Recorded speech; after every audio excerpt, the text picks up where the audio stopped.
Combat Mission Battle for Normandy is a game of tactical combat from World War II, covering engagements in France, 1944.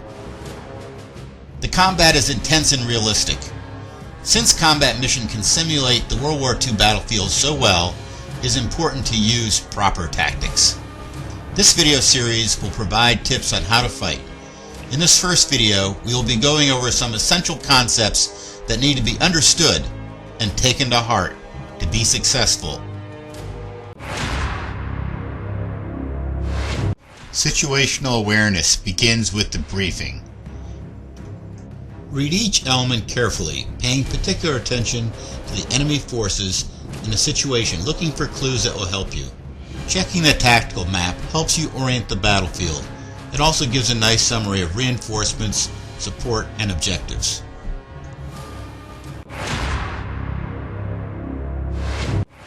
Going to the battlefield, you want to review your troops. I do this by tabbing through each unit. I'm looking for the quality of my troops, the organizational structure, and weapons they possess, paying particular attention to the heavy weapons and anti-tank weapons.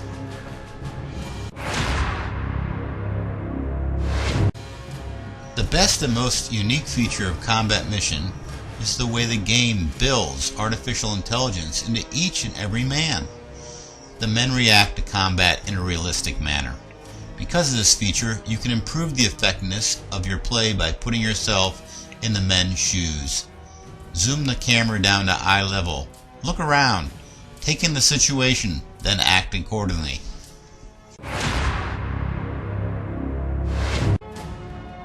A classic method of situational analysis of the battlefield found in Army field manuals is summarized in the acronym ACOCA. It stands for Observation, Cover and Concealment, Obstacles, Key Terrain, and Avenues of Approach.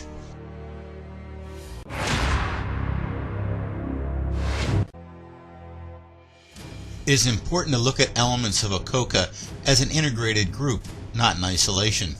Before the battle begins, move your camera around the map and scat out the various terrain features, looking at them in the context of ACOCA. Make sure you look at the terrain from your opponent's point of view as well.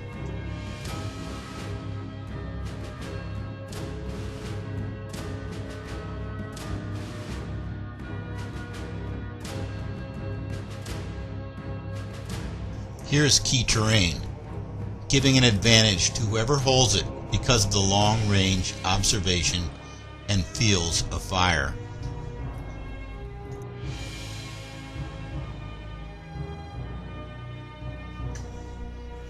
Here's a mounted avenue of approach. These buildings are an obstacle to armor, but give cover and concealment to infantry. Here's an infantry avenue of approach. The trees provide cover and concealment for the infantry, but are an obstacle to armor. A thorough reconnaissance and understanding of the terrain before the battle starts is crucial. It is an essential part of situation analysis. Knowing what will get you killed is extremely important. Cotton uniforms don't stop steel or lead. For your infantry, the key to survival is the proper use of terrain. This starts with understanding the difference between cover, which stops bullets and shells, such as stone walls, stone buildings, and to a much more limited extent trees, and concealment that just prevents the enemy from seeing you. It is important to use the terrain to provide cover and concealment to your infantry for attack and defense to minimize their vulnerability. Indirect fire such as mortars and artillery are the real killers of infantry on the World War II battlefield. Linear cover such as stone walls does not offer much defense from plunging mortar shells. Make sure your men stay dispersed or well hidden to prevent excessive casualties. Bocage or hedgerows, a distinctive feature of the terrain in Normandy, provides excellent cover and concealment for both infantry and anti-tank weapons, such as bazookas, Panzerschrecks, and anti-tank guns.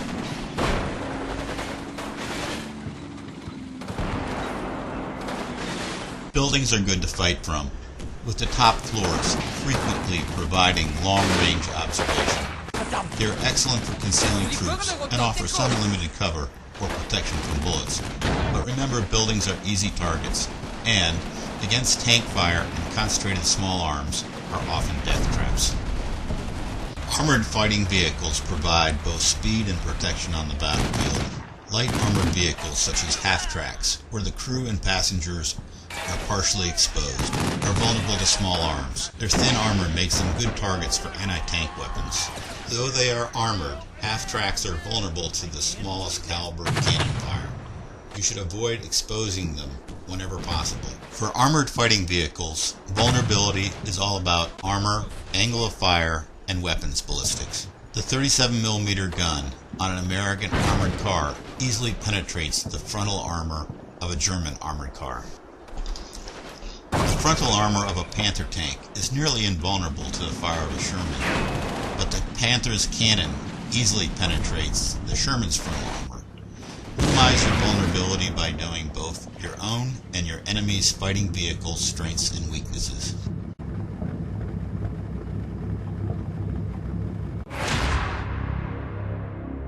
On my first combat exercise in basic training, I asked my drill sergeant, a Vietnam War veteran, what was the most important thing to know about winning a firefight. He said without hesitation, fire superiority. In combat, you must work continuously to gain fire superiority, keep fire superiority, and prevent the enemy from gaining fire superiority. When on the attack, you can't advance without fire superiority.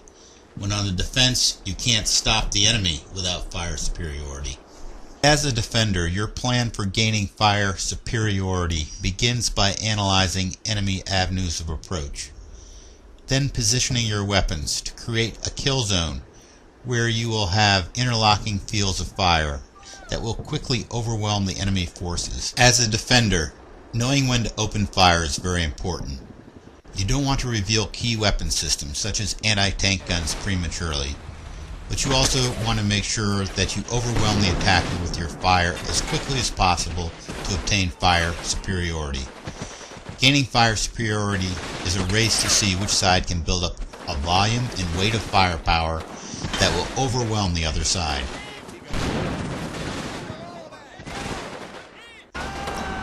Heavy weapons such as anti-tank guns, mortars, and machine guns are the foundation of your defensive fire strength. As your shots hit home, your fire begins to gain superiority over that of the attackers. The attack starts to falter, and the attackers become pinned down. The attacker's fire slackens and then is suppressed. The enemy's morale collapses. They cower and seek cover. Finally, the enemy runs. The attack is defeated. When attacking, gaining fire superiority is an essential prerequisite for all forward movement. Usually, advancing without fire superiority means exposing your forces to excessive casualties. Often, the enemy is hidden from view. An analysis of the terrain will allow you to predict where they may be hiding.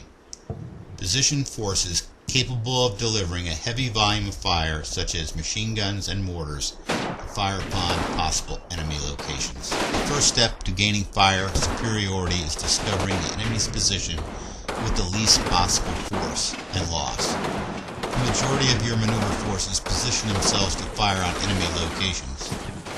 You advance small forces until contact is made.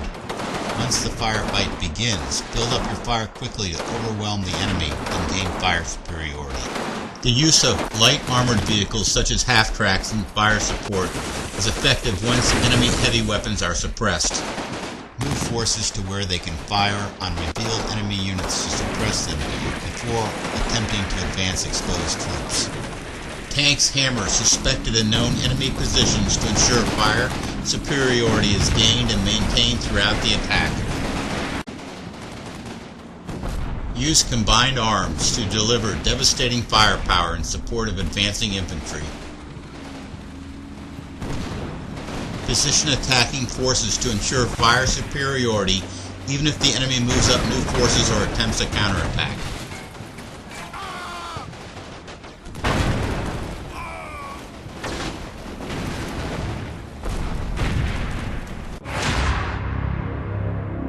This concludes the first Combat Mission Tactics video. In this video we discuss situation analysis, vulnerability, and, most importantly, fire superiority. If you take one concept away from this video, it should be the following. Gaining and maintaining fire superiority is key to success on the combat mission battlefield. Until next time, this is Jeffrey Paulding, signing off.